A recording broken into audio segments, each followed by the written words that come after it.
Hello বন্ধুরা, আজকে আমি আপনাদের বানিয়ে দেখাবো আমি যেভাবে বাড়িতে বাটার চিকেন বানাই। তো বাটার চিকেন বানাতে গেলে আমার সবার আগে লাগবে চিকেন। এখানে আমি 500 মতন চিকেন নিয়ে ভালো করে ধুয়ে নিয়েছি। সাথে লাগছে হচ্ছে আন্দাজ মতন নুন, লঙ্কার গুঁড়ো, মিষ্টি আর অল্প হলুদ। আর লাগছে পেঁয়াজ কুচনো।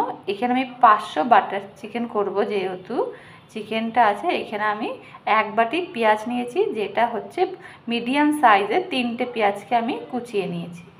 লাগছে টক দই। টক দই এখানে বড় চামচের 2 চামচ টক দই রয়েছে। লাগছে কস্তুরি মেথি, অল্প একটুখানি কস্তুরি মেথি লাগবে। লাগবে আদা, রসুন। আদাটা আন্দাজ মতন, রসুনটাও আন্দাজ মতন। বুঝতেই পারছেন কতটা আদা রসুন আছে। এই যে এরকম, এটাকে আমি পেস্ট করে নেবো। লাগছে হচ্ছে বাটার। তো আমি এরকম ছোট ছোট 2টো কিউব নিয়েছি বাটারে। তার সাথে লাগছে হচ্ছে অল্প একটুখানি কাজু, পোস্ত 2 চামচ মতন, আর চার মগজ। এগুলো একটু আন্দাজ মতন আপনারা দিয়ে নেবেন। আর সাথে লাগবে সাদা তেল। আর লাগছে হচ্ছে একটা তেজপাতাকে আমি 2 টুকরো নিয়েছি। আর লাগছে গোটা গরম মশলা। তো সবার আগে আমি কড়াইটা গরম করতে বসিয়েছি। এখানে আমি আন্দাজ মতন এই সাদা তেলটা দিয়ে দেব সবার আগে। এই সাদা তেলটা আমি দিয়ে দিলাম। এবার আমি এর মধ্যে তেলটা যেই গরম হবে, আমি এই ছোট একটা মাখনও এর মধ্যে দিয়ে দেব। তার মধ্যে আমি গোটা গরম মশলা তেজপাতাটা দিয়েই সঙ্গে সঙ্গে পেঁয়াজগুলো ফোড়ন দিয়ে দেব। তেলটা গরম হয়ে গেছে। এইখানে আমি এই মাখনটাও দিয়ে দিলাম। দিয়ে মাখনটা একটু গলছে, বেশিক্ষণ দেবো না। তার মধ্যেই আমি এই গরম মশলা তেজপাতাটাও দিয়ে দিচ্ছি, না হলে কিন্তু পুড়ে যাবে। এটা দিয়ে একটু নেড়ে নিচ্ছি। একটু দেখুন, খুব ভালো একটা গন্ধ আসবে। এই গরম মশলা, মাখন, সাদা তেল যেহেতু রয়েছে, একটা খুব ভালো একটা মিষ্টি গন্ধ আসছে। এর মধ্যে আমি দিয়ে দেবো এই পেঁয়াজটা যে কুচিয়ে রেখেছিলাম, সাথে সাথে এটাও দিয়ে দেবো। দিয়ে এবার আমি এটাকে একটু ভাজবো। বেশি পোড়াবেন না, একটু লালচে লালচে যেই হবে সেই পর্যন্ত। এবার আমি এদিকে যে আদা রসুনটা রেখেছিলাম, এটাও আমি বেটে নিচ্ছি। আর এটাকেও একটু শুকনো খোলায় ভেজে এটাকেও একটা পেস্ট তৈরি করে নিচ্ছি। দেখুন, পেঁয়াজটা কিন্তু আমার হালকা লালচে লালচে ভাব হয়ে গেছে। এইবার আমি এর মধ্যে যে আদা রসুনটা বেটে রেখেছিলাম, সেই পেস্টটা আমি এর মধ্যে দিয়ে দিচ্ছি। দিয়ে আমি এবার এটাকে ভালো করে কষিয়ে নেব। এদিকে আদা, পেঁয়াজ, রসুন সব ভালোভাবে কিন্তু আমার মশলাটা কষে গেছে। এইবার আমি এর মধ্যে এই চিকেনগুলো দিয়ে দিচ্ছি।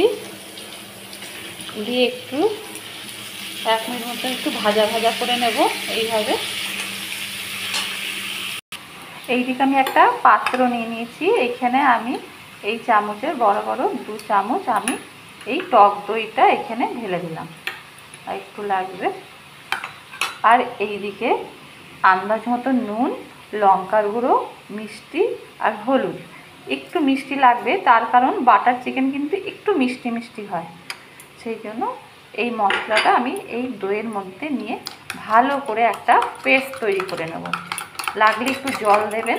দিয়ে এখানে মনে হচ্ছে একটু জল লাগবে, আমি একটু জল দিয়ে দেবো। দিয়ে ভালো করে মিশ্রণটা আমি তৈরি করে নিচ্ছি। মাংসটা আমার কিন্তু একটু ভাজা ভাজা হয়ে গেছে। এইবার আমি যে মিশ্রণটা তৈরি করেছিলাম, এবার আমি এর মধ্যে সেটা ঢেলে দিচ্ছি। দিয়ে এবার ভালো করে মাংসটা আমি কষিয়ে নেব পুরো মশলাটা দিয়ে। চিকেন তো বেশিক্ষণ টাইম লাগবে না, কিন্তু খুব তাড়াতাড়ি কিন্তু হয়ে যাবে। আর এটা কিন্তু বসিয়ে দিয়ে চলে যাবেন না, সাথে সাথে নাড়তে থাকবেন, না হলে কিন্তু ধরে যাবে। একটু জোরে করে গ্যাস দিয়ে ভালো করে নাড়াচাড়া করে নিতে হবে। এইদিকে আমি দেখুন, এই যে কাজু বাদাম, পোস্ত, চার মগজের একটা ডাস্ট করে নিয়েছি। এই ডাস্টটার মধ্যে আপনারা জল দিয়েও গুলতে পারেন বা দুধ দিয়েও গুলতে পারেন। তো আমিও অল্প করে 2 চামচ মতন দুধ ঢেলে নিচ্ছি। দিয়ে আমি এটা একটু গুলে নেব। এরকম করে একটা গুলে নেব। ভালো করে মিশিয়ে নিয়ে সেই পেস্টটা আমি মাংসের মধ্যে দিয়ে নেব। এইবার আমি এর মধ্যে মিশ্রণটা ঢেলে দিলাম। দিয়ে এবার আমি ভালো করে কষাবো। দেখুন, মাংসটা কিন্তু ভালোভাবে কষে গেছে। অনেকটা সেদ্ধ হয়ে গেছে। এবার এখানে একটু অল্প করে আন্দাজ মতন একটু জল দিয়ে দেবো, যাতে ভালোভাবে পুরোটা সেদ্ধ হয়ে যায়। তার জন্য আমি এখানে এই পাত্রতে একটু জল গরম বসিয়ে দিয়েছি, হালকা হালকা গরম হয়েও গেছে। এইবার আমি এখান থেকে অল্প করে একটু জল দিয়ে দেব, দিয়ে একটু সেদ্ধ হয়ে যাবে ভালোভাবে। ব্যাস, অল্প একটুখানি জল দিয়ে দিলাম, দিয়ে এবার মাংসটাকে আমি ফুটতে দেবো। ফুটে গেলেই একটু মাখা মাখা ভাবে, যে যেরকম রসা রসা রাখতে চান সেই হিসাবে গ্রেভিটা রাখবেন। দেখুন আমার কিন্তু বাটার চিকেনটা প্রায় রেডি হয়ে গেছে। আপনারা যদি আরও গ্রেভিটা কম করতে চান তো কম করতে পারেন। এইবার আমি এর মধ্যে দিয়ে দেবো এই যে কস্তুরি মেথিটা আছে, এটা হাতের সাহায্যে ঘষে এর মধ্যে ছড়িয়ে দেব। দেখুন দিয়ে দিয়েছি। এবার একটু নেড়ে চেড়েই আমি এটা নামিয়ে ফেলছি। এবার আমার হয়ে গেছে, এবার আমি এটাকে নামিয়ে। দেখুন আমার কিন্তু বাটার চিকেনটা একদম রেডি হয়ে গেছে। এইবার আমি এর মধ্যে যেই মাখনটা রেখেছিলাম একটা স্কুপ, এর মধ্যে আমি এটা দিয়ে দিচ্ছি। ব্যাস, তাহলেই আমার কিন্তু এটা রেডি। নেড়ে নেবেন।